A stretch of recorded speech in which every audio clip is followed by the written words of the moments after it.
नमस्कार बंधुगण, आज मु एक नुआ प्रकार नुआ उपाय चितौ पिठा बनईकी देखी। आपण मैंने भिडटी को निश्चय शेष पर्यंत देखु। आम आज चूड़ारे चितौ पिठा बनइबा। ये गोटाए पात्र नहीं पात्र आम देदबा गोटाए कप ये अरुआ चाउल। अरुआ चाउल को मु भल भाव 4 ରୁ 5 थर परिष्कार करी धोई नेबी। धोई नहीं बहुत बढ़िया से चाउल को पूरा पूरी परिष्कार करी धोई नहीं आकु बतुरीवाई छाड़देवी 4 घंटा। 4 घंटे बहुत बढ़िया से चाउल आमर बतुरी जीव। 4 घंटा भी एबे हेबाकु गलानी। तो ये गोटाए कप्रे जो कप्रे मु चाउल नहीं से सेम कप्रे 4 भागरू गोटे भाग नहीं चूड़ा। चूड़ा को भी गोटाए पात्र दे चूड़ा को भी आम 4-5 थर भल भाव धोई नवा। परिष्कार करी ये चूड़ा को धोई नेबी। चूड़ा देखो बहुत बढ़िया से धोई नहीं चूड़ारे अल्प पानी दे आकु आम बतुरीवाई छाड़ीदबा 10 मिनिट। 10 मिनिट चूड़ा आमर बहुत बढ़िया से बतुरी जो। देखो 10 मिनिट हो गला चूड़ा भी पानी सबुतक टाणी नहीं केते बढ़िया से बतुरी जाइए। देखु चाउल भी आमर बहुत बढ़िया से बतुरी गला 4 घंटा भी हो गला। तो चाउल भी बहुत बढ़िया से बतुरी जाइए। चाउल पानी को छाणी नहीं गोटे मिक्सी जार रे अधा चाउल को आम देदबा। सबुतक चाउल ये बाटी हेबनी तो मु अधा चाउल को ये दे दूची। जो चूड़ा को आम बतुरी की रखी थे से चूड़ारू भी अधा चूड़ा को ये देदबा। ये दे देची बाकी तक आउ थे बाटी नवा। तो 2 चामच ये मु मिल्क पाउडर देची। चाहिए आप न दे भी पारे। मिल्क पाउडर देले पिठार टेस्ट बहुत बढ़िया आसो। गोटे गिना दे देची नड़िया कोरा अल्प पानी दे आकु आम बहुत बढ़िया से चिकन करी बाटी नवा। देखो पूरा पूरी चिकन करी मु बाटी नहीं चाउल को गोटे पात्र को आकु बाहर कर नवा। बाकी तक भी आम सेमती बाटी नवा। सब तक मु बाटी नहीं ये गोटे पात्र रे ढाली देची। केते बढ़िया से ही देखु बेटरटी आमर एमती ही बहलिया रहिबो कहीं आपण मैंने आगो को जानी पारिबे। तो ये गोटाए गिना नड़िया कोरा दे देची। स्वाद अनुसार लुण देची। देखो मु गोटे कप पानी नहीं आहरी पानी आमर केते पानी रही जाइए। सबुतक पानी आमर लगिनी अल्प पानी रही जाइए। सबुतक मुझे भल भाव मिसई नेबी। मुझे नड़ियार क्वांटिटी टिके अधिक रखी कहीं मुझे केवल पिठा को नड़िया ही बनाऊँगी। चाहिए आपण ये किसी ड्राई फ्रूट भी मिसई पारे ताले भी पिठा बहुत बढ़िया से आसो। देखो गोटाए पेन रे मुझे देची गोटाए गिना चीनी आउ ये गोटाए गिना चीनी रे मुझे गोटाए गिना पानी देदेवी। भल भाव चीनी आ पानी को आम फुटे नवा।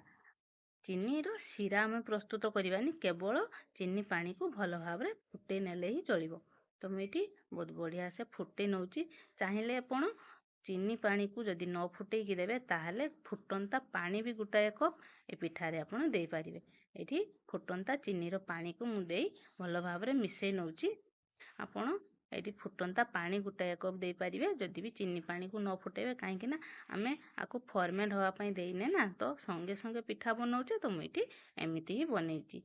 देखो बहुत बढ़िया से मुझे मिसई नहीं ये 2 पिंच मापर देदबा खाइबा सोडा। ताले पिठा आमर बहुत बढ़िया से फुलिबो। खाइबा सोडा देवी मुझे भल भाव मिसई नहीं। बेटरटी आमर पूरा पूरी प्रस्तुत हो जाइए। एबे आम नेक्स्ट प्रोसेस को जीवा। देखो गैस रे मु कड़े बसई देची। कड़े भी गरम हो गला। गोटे चामच ये रिफाइन तेल देदबा। एमती आम बेटर को भल भाव डांकुरे एमती गुड़े की आम बेटर को ये देदबा। ये गोटे प्लेट ढांकुड़ी दबा। आम प्लेट ढांकुड़ी आ चारिपटरे आम अल्प टिके खाली पानी देदबा। ताले पिठा आमर बहुत बढ़िया से फुलीजिवो। गोटाए मिनिट रे ही ये पिठा आमर बहुत बढ़िया से हो। देखो गोटाए मिनिट हो गला। कभर काढ़ी देखौची केते बढ़िया से पिठा आमर फुली जाइए। देखो देखिकी ही आपण जानी पारुथिबे पिठा केते नरम होईची केते बढ़िया से फुली जाइए। पुणी आ गोटे मु आपण मानकु देखौची। देखंतु केते बढ़िया से हो जाइए पिठा।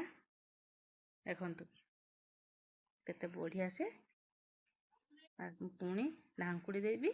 सेम प्रोसेस रे आमे पुणी आउ टिके पानी देदबा। पुणी गोटाए मिनिट पर कभर काढ़ी देखौची। देखंतु केते बढ़िया से फुली जाइए पिठा। एमिति पिठा आपण माने निश्चय बनातु घरे। देखिए परिवार समस्त को ही पसंद आसीबो। देखंतु केते बढ़िया से फुली जाइए। बहुत सहज रे ही आपण ये पिठा को बनै पारिबे। देखंतु केते बढ़िया से हो जाइए। सबुतक पिठा आमे एमिति ही बनै नबा।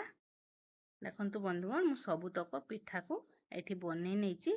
केते बढ़िया से पिठा हमर हो जाइए। देखंतु बंधुगण आज रेसिपीटी आपण मानकु जदि पसंद आसे ताहले मो चैनल को गोटे लाइक करिवे। देखंतु केते बढ़िया पिठा हमर होइछि। पूरा पूरी कोणलिया तुलतुलिया पिठा ये।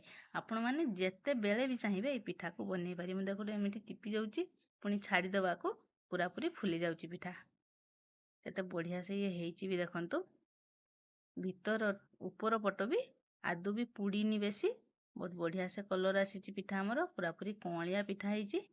देखंतु पूरा तुलतुलिया पिठा ये। मु आपण मानकु गोटे पिठा भांगी की देखौछि। आपण माने निश्चय जानि परिबे भितरे भी केमिति होइछि। पूरा पूरी जालीदार कोणलिया नरम पिठा ये हेइछि। बंधुगण आपण मानकु जदि पसंद आसे मो वीडियो प्लीज मो चैनल को गोटे लाइक शेयर एवं सब्सक्राइब करी मो साथी रे थिबे। देखंतु केते बढ़िया पिठा ये हेइछि। जदि रेसिपीटी आपण मानकु भल लागे ताहले मते निश्चय कमेंट रे जणेबे। भल लागिले भी जणेबे कमेंट रे, खराब लागिले भी कमेंट रे जणेबे। पुणी आयो को नुआ वीडियो रे आपण मानक सह देखा हबो। रहउछि जय माता रानी।